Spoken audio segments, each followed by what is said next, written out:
ዘመን ተሻጋሪዋ ድምፃዊት ራሄል ዮሐንስ ተቀበረች። አፈር አይንካን የሚሉ የኢትዮጵያ አርቲስቶች በታዋቂዋ ድምፃዊት ራሄል ዮሐንስ የቀብር ስነ ስርዓት ላይ ሳይገኙ ቀሩ። ነገ የሙዚቃ ድግስ ለማቅረብ አዲስ አበባ ያለችው አስቴር አወቀ እንኳን ለመቅበር ሰንፋለች። ቅድስት ሳሊተ ምሕረት መምጣት ሩቅ የሆነባቸው የኢትዮጵያ አርቲስቶች ለወትሮ በቁም እያለ ሰውን አክብሩ፣ ለቀብር ለለቅሶ ብቻ አትሯሯጡ የሚለውን የህዝብ ተግሳጽ ሳይሰሙ ኢትዮጵያ ውድ ልጆቿን ሳታከብር ወደማይቀረው ዓለም መሸኘት ዛሬም ቀጥላለች። ዛሬ ደግሞ አርቲስቶቹ ከጋሽ መሐሙድ አህመድ፣ ከጸጋዬ እሸቱ፣ ከአረጋኸኝ ወራሽና ከዳዊት ጽጌ ትልቁ ሌላ አንድም ስመጥር አርቲስት ይችን የኢትዮጵያ የምንጊዜ ምርጥ ድምፃዊት ወደ ፈጣሪዋ አልሸኘም። በቀብሯ ሰዓትም አልተገኙም። አርቲስቶች ቅድስት ሥላሴ ሲቀበሩ ኮሚቴ የሚያዋቅሩት ቀብርን እንደ ሰርግ በመነጋገሪያ በሚሽን ጭምር የሚያስኬዱት እነዚህ ስመጥር አርቲስቶች ዛሬ 10 ደቂቃ በስቶባቸው የሙዚቃ ሙያ እናታቸውን ለመቅበር ወደ አፈር ለመሸኘት ከብዷቸው ታይተዋል። ምስጋና ለጋሽ መሐሙድ አህመድ፣ ለጸጋዬ እሸቱ፣ ለአረጋኸኝ ወራሽና ለዳዊት ጽጌ ትልቁ ይሁንና ሙያቸውን አክብረው ቅድስት ሳሊተ ምሕረት ቤተክርስቲያን ተገኝተዋል። የመከላከያ ማርሽ ባንድም ለሀገር የሰራችውን ውለታ ባለመርሳት በቀብሯ ዕለት ተገኝቶ አጅቧታል። የምን ወንድም ጋሻ የምን ስጋ ዘመድ፣ ያራዳ ልጅ ካለ ቋንቋ ነው መወለድ። በዚህ ሰዓት በማህበራዊ ሚዲያዎች እጅግ ዝነኛው የሆነውን የሙዚቃ ስራ ባለቤት የሆነችው ይህች አርቲስት በ80 ዓመቷ ከዚህ ዓለም በሞት ተለይታለች። ታዲያ እንዲህ እንደ ቀላል የሚነገርላት አርቲስት አይደለችም ድምፃዊት ራሄል። ከ1973 ዓ.ም ጀምሮ በሙዚቃው ዓለም ውስጥ በይፋ በመሳተፍ ከ13 በላይ አልበሞችንና በርካታ ነጠላ ዜማዎችን ለህዝብ ያበረከተች ድንቅ አርቲስት ናት። ከዚያም የሙዚቃ ህይወት በቃኝ በማለት ንስሐ በመግባት የኢትዮጵያ ኦርቶዶክስ ተዋሕዶ ቤተክርስቲያን ዘማሪ በመሆን ስታገለግል ኖራለች። በኦርቶዶክስ ተዋሕዶ እምነቷም ጸንታ ቅዱስ ቁርባንን በመቀበል እስከ ዕለተ ሞቷ ድረስ በጠንካራ መንፈሳዊ ህይወትና በምስጋና በመዝሙር ከፈጣሪዋ ጋር ኖራለች።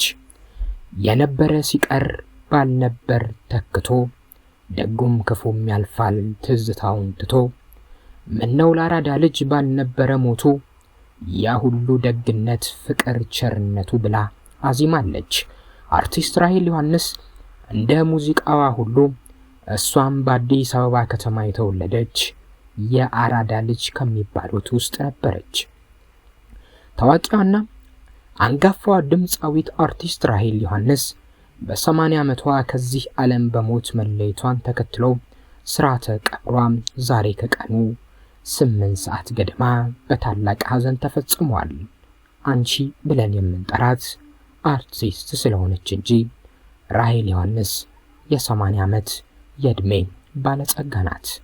በህይወት ዘመኗ በሙዚቃው ዓለም ጉልህ አሻራ ያሳረፈችውና በመጨረሻ ዓመታቷም ራሷን ለመንፈሳዊ አገልግሎት የሰጠችው ይህች ድንቅ አርቲስት በትዳር ህይወቷ የ6 ልጆች እናት፣ የ14 የልጅ ልጆች እንዲሁም የ5 የልጅ ልጆች ባለጸጋ መሆን የቻለች ሲሆን ያበረከተችው በጎነትና የጥበብ ስራዎቿም ሁልጊዜም ሲታወሱ ይኖራሉ።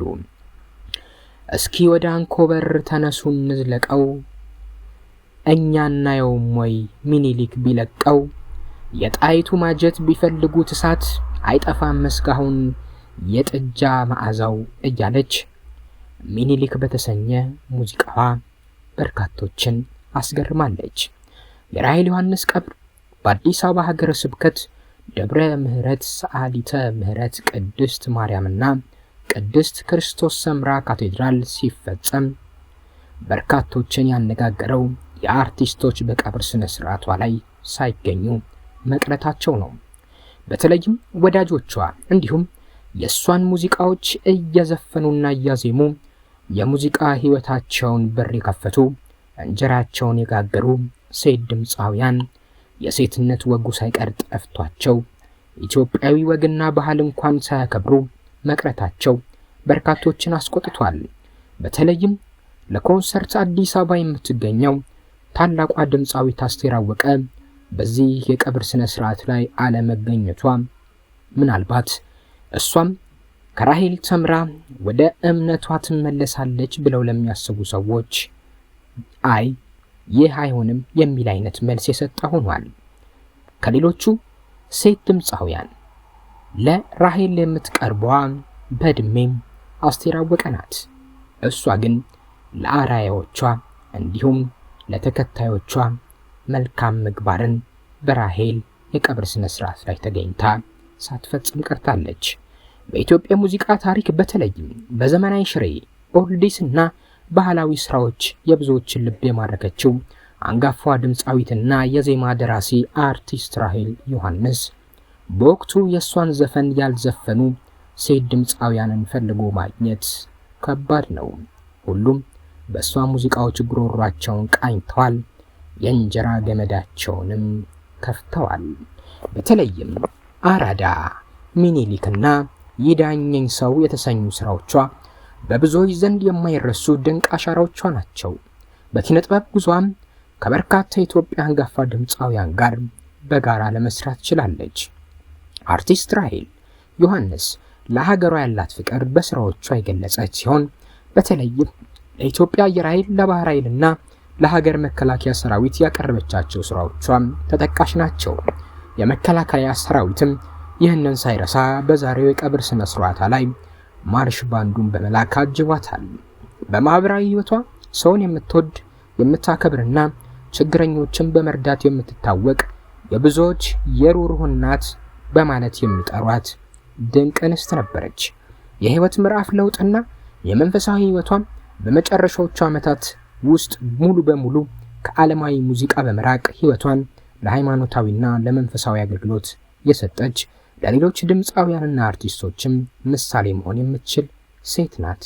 በኦርቶዶክስ ተዋሕዶ እምነቷ ጸንታ ቅዱስ ቁርባንን በመቀበልም እስከ ዕለተ ሞቷ ድረስ ጠንካራ መንፈሳዊ ህይወትና ምስጋናን ከፈጣሪዋ ጋር ስትሰጥ ስትካፈል ኖራለች።